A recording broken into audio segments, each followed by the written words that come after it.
She doesn't know why she's smiling. The air hasn't changed. The lights are still humming. But something inside her is different, electric, breathless. It started with a glance, then a brush of fingertips. Her heart is thudding. Her pupils widen without her consent, and a strange, giddy calm settles over her like warm mist. He laughs at something she said, something silly, and she laughs too, not because it was funny, but because he looked at her when he said it. And in that shared moment, time folds. The room narrows. It's just the two of them, caught in something neither of them understands, and neither of them wants to explain. Why does it feel like this? Why, among all the people we pass each day, do we fall for one, that one, with their slightly crooked teeth, or the way they run their fingers through their hair? Why does love strike like lightning, sudden, irrational, unforgettable? Is it fate, a spiritual thread, some buried ancient knowing? Or is it something else entirely, something quieter and far more biological? The science is precise, even as the experience is wild. Within seconds of eye contact, your brain begins to change. Dopamine surges, your reward center sparking like fireworks. Cortisol, the stress hormone, climbs too, making you hyper-aware, nervous, giddy. Your body is tuning itself to alertness and anticipation. Oxytocin, the so-called cuddle chemical, begins its slow release, weaving the first threads of trust and attachment. Even your voice may shift, softening, mimicking, drawing closer in rhythm and tone. Love, for all its poetry, begins as a molecular chain reaction, a cascade of signals, neurotransmitters, and feedback loops that trigger the sensation of something special.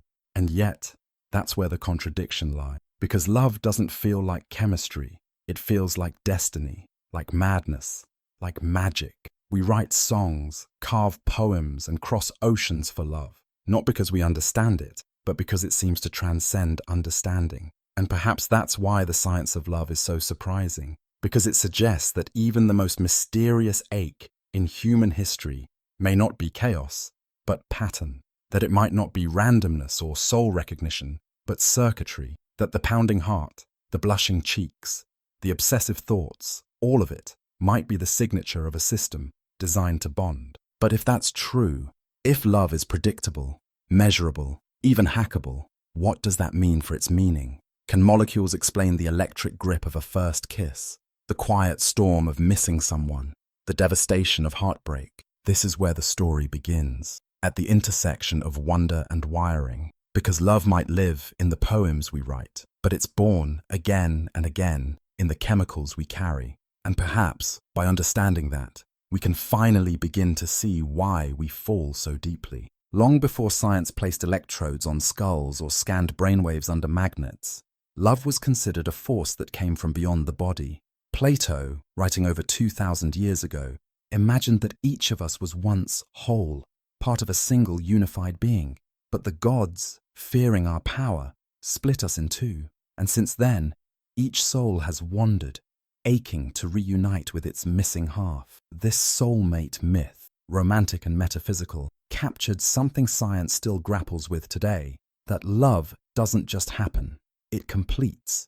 It feels essential, as if it restores something lost. In the medieval world, mystics like Rumi and Hildegard of Bingen wrote of love not just as union with another person, but as a merging with the divine. Falling in love wasn't merely emotional, it was spiritual, holy, the human heart cracking open to eternity. And in many Eastern philosophies, love was never just about longing or passion, but about harmony, a reflection of duty, karma, and interconnectedness, where love was action, not accident, a cosmic balance, not a personal thrill.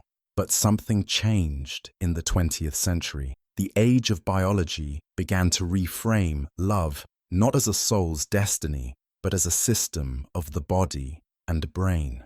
In the 1950s, psychologist Harry Harlow conducted a controversial experiment. He gave baby monkeys a choice: a wire mother that provided milk, or a cloth-covered mother that offered no food, just softness. The infants clung to the cloth. They starved for comfort rather than live without touch.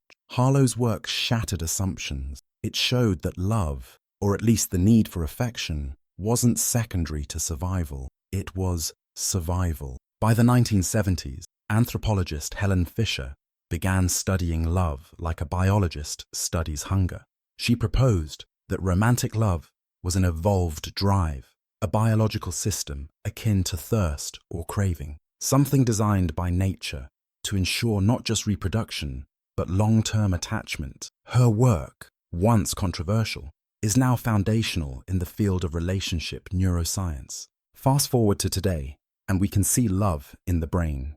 fMRI scans of people newly in love reveal activation in the brain's reward pathways, especially the ventral tegmental area and the caudate nucleus, regions rich in dopamine. These are the same areas that light up in cocaine users.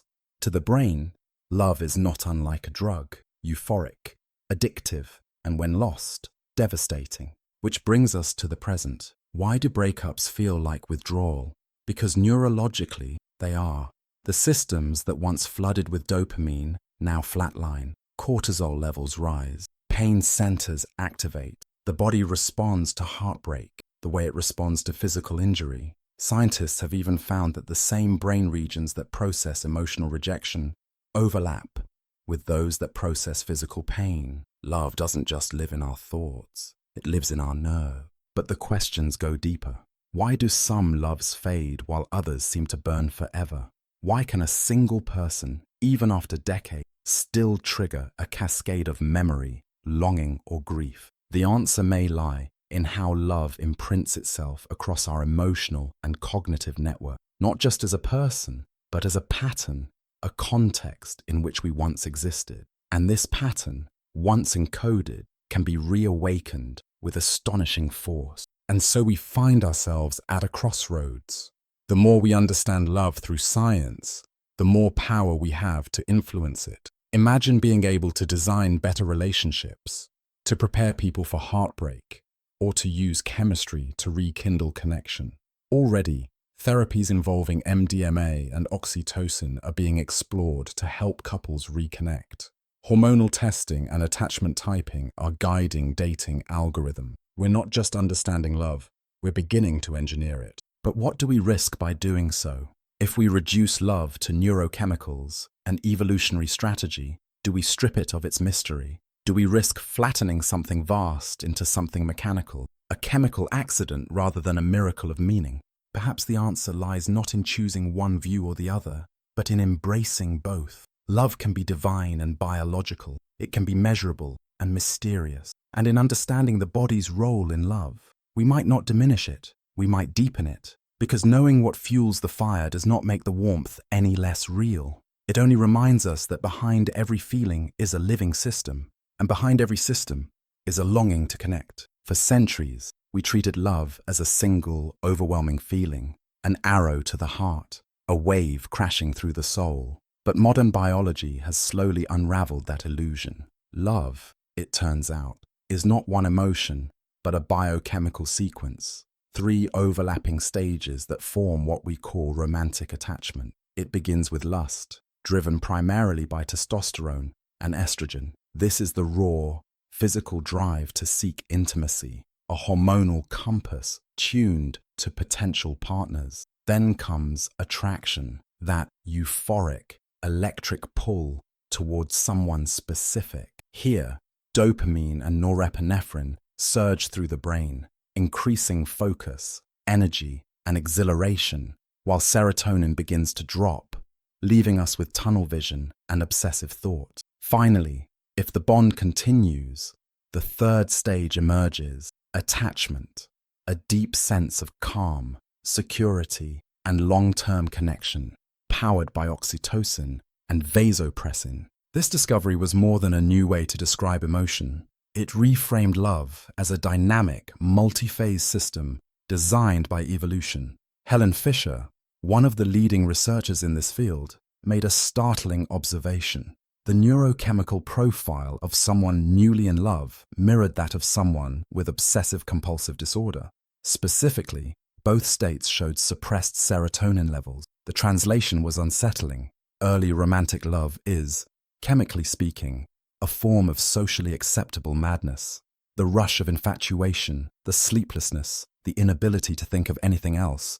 This wasn't poetic exaggeration. It was measurable biology. But with this revelation came an uncomfortable dilemma. If love is a chemical state, could we, or should we, treat it medically?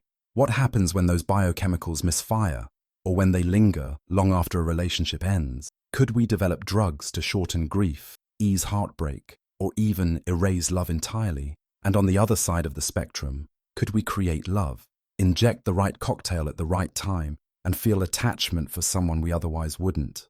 The question is no longer hypothetical. In one widely cited study, a man volunteered for a deep brain stimulation experiment. Electrodes targeted his nucleus accumbens, a region rich in dopamine and associated with reward and motivation. During the stimulation, he reported feeling intense, sudden affection for the researcher standing nearby. He smiled at her, his pupils dilated, his voice softened. He described her as warm, kind, deeply important. But when the stimulation ended, so did the feelings. He blinked, puzzled. He no longer felt a connection. So what was that sensation? Was it love or a glitch in the system?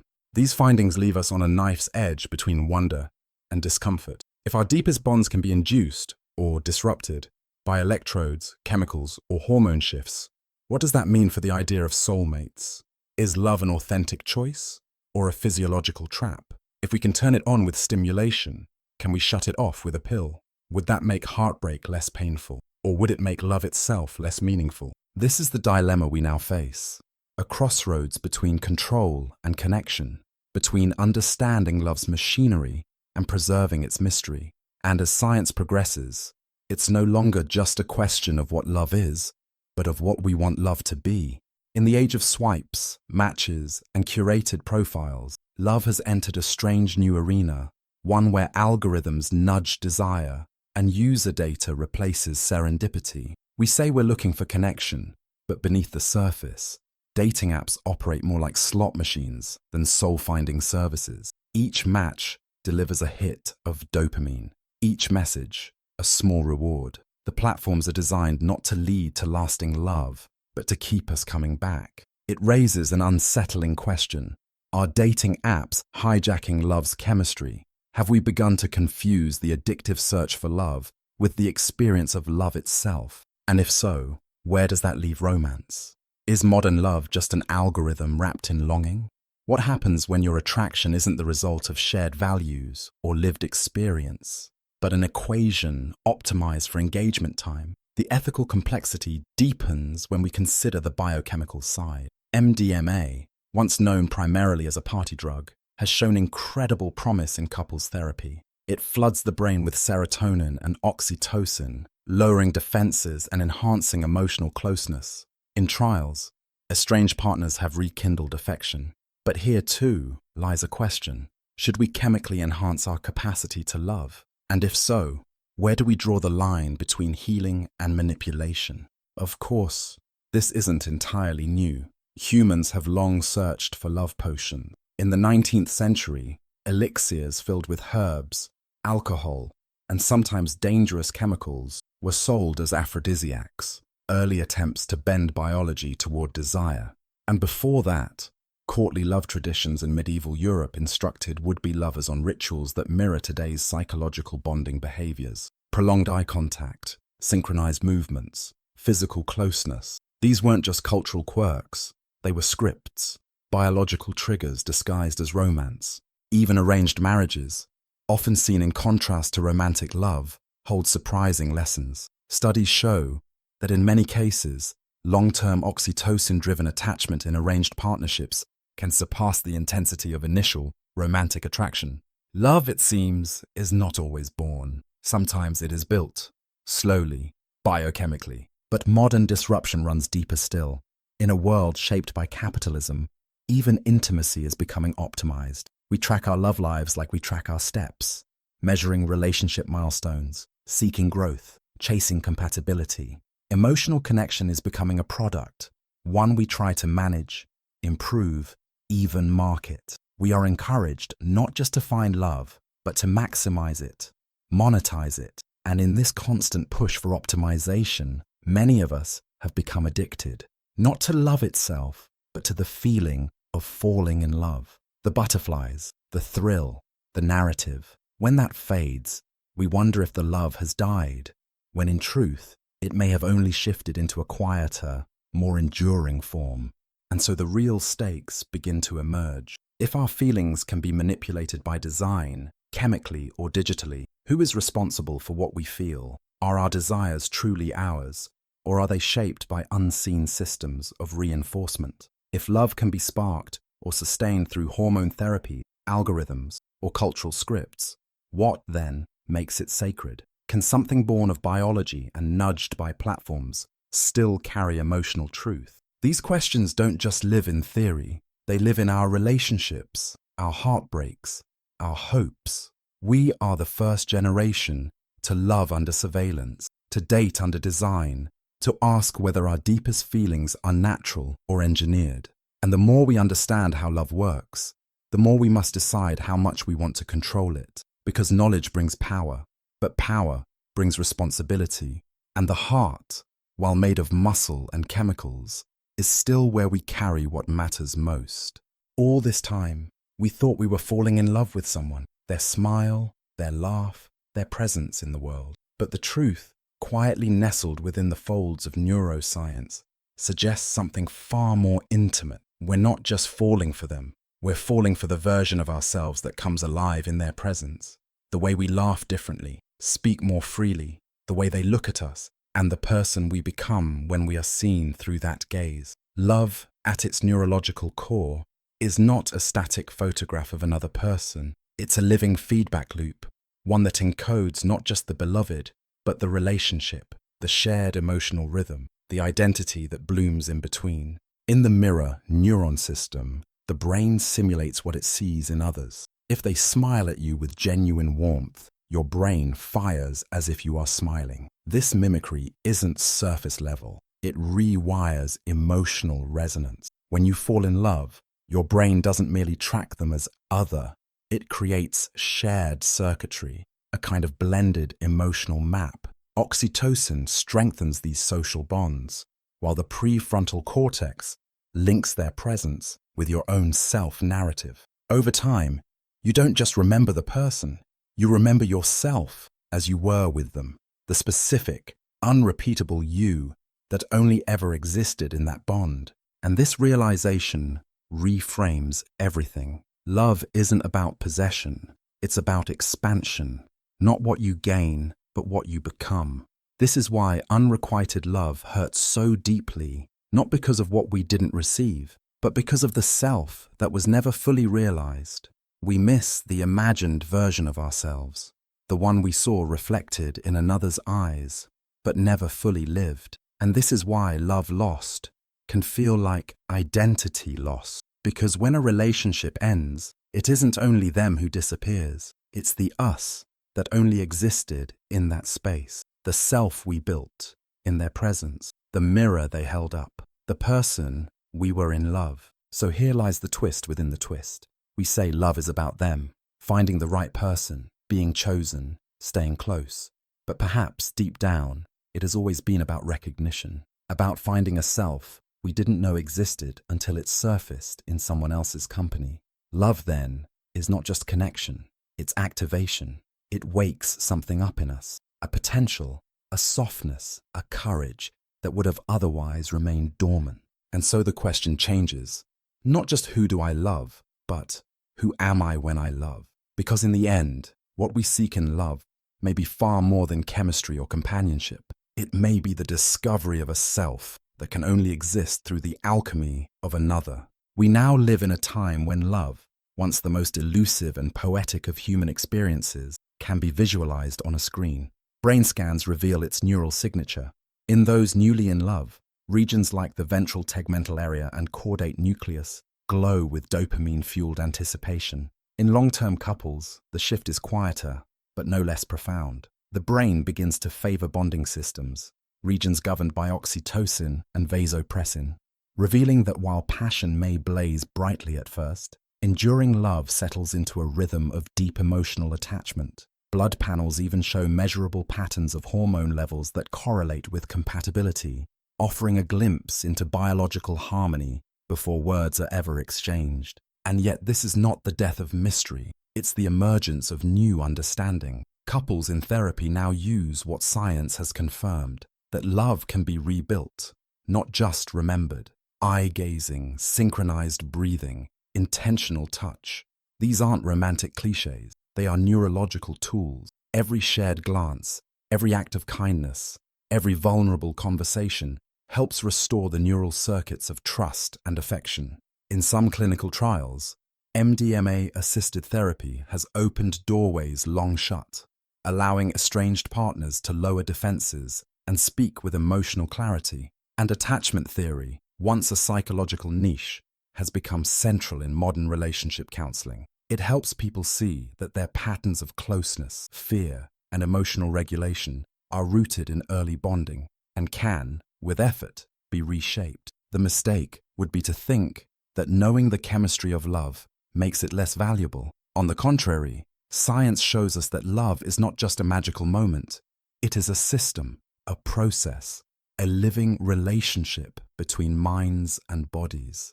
And like any living thing, it needs care, intention, nourishment.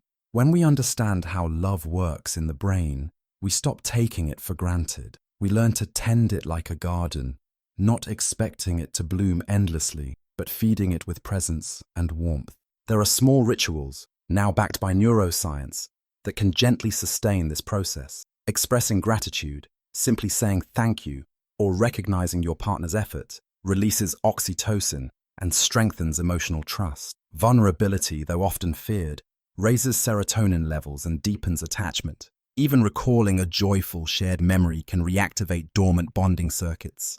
Love doesn't last by accident. It endures because we choose it, again and again. Perhaps most important of all, we learn that love, like memory, is not static. It changes. It forgets. It needs renewal. The person you fell in love with will change, and so will you. But the space between you can stay alive if you meet each other again and again, not as the people you once were, but as the people you're still becoming. Science, then, has not stripped love of meaning. It has given it new shape, one that is no less beautiful for being real. Love is not less sacred because it lives in synapses and chemicals. It is more sacred because it means the brain itself is built for connection, that we are wired not just to survive, but to bond, and that every touch, every gaze, every word of kindness is part of a fragile, luminous system, one we now have the tools to understand and to honor. The house is quiet, not with sadness, but with the kind of quiet that takes years to build, like sediment at the bottom of a slow, deep river. They sit together, not speaking. The television hums in the background. A lamp pools light across a familiar floor. She reaches for his hand absently. He doesn't flinch or startle. His fingers curl around hers automatically, like muscle memory. In another moment, he rises and asks softly, "Want tea?" She nods. That's all. And yet in that single exchange, there it is. The flicker, the old current, the warmth, not the fireworks of first love, but something gentler, a returning, a recognition. Because the chemistry didn't stay the same. Of course it didn't. The dopamine spikes of new romance are long gone, replaced by the slow drip of oxytocin, the quiet hum of emotional familiarity. The story of their love is written in thousands of ordinary moments, not in declaration, but in doing the dishes, in the way they've learned to soothe each other's wounds, in how they've forgiven and fumbled and reached for each other again, even when they didn't quite know how. Love is not a relic of how things used to be. It's a practice, a reconstruction, a choice made again and again, sometimes wordlessly, sometimes just in the making of tea. This is the truth science shows us, and it's more beautiful than any myth. Love is plastic, in the neural sense, in the narrative sense. It changes, it forgets, it erodes, but it can be rebuilt. The brain is capable of reattachment, of repair. It responds to tenderness. It adapts to effort. The circuits of love, bonding, empathy, memory can be weakened by neglect, but they can also be rewired by care. Even in grief, even in loss, new connections can grow. A new version of love can emerge, one shaped by what's been learned, by who we've become. So no, love is not just chemistry, but chemistry is not the enemy of meaning. It is the foundation of it. Love begins in biology, but it continues in story. It continues in the rituals we keep, the memories we carry, the soft decisions to stay, to return, to forgive. And every time we love again, every time we choose vulnerability over retreat, gentleness over ego, we are rewriting not just our relationships, but the nervous system of the human soul. In the end, love is both accident and art, a spark and a structure. It is molecules, yes, but it is also the architecture we build around them. It is what we feel and what we do. So here is the final question. One not for science, but for you. If love is chemistry, what will you do with your lab?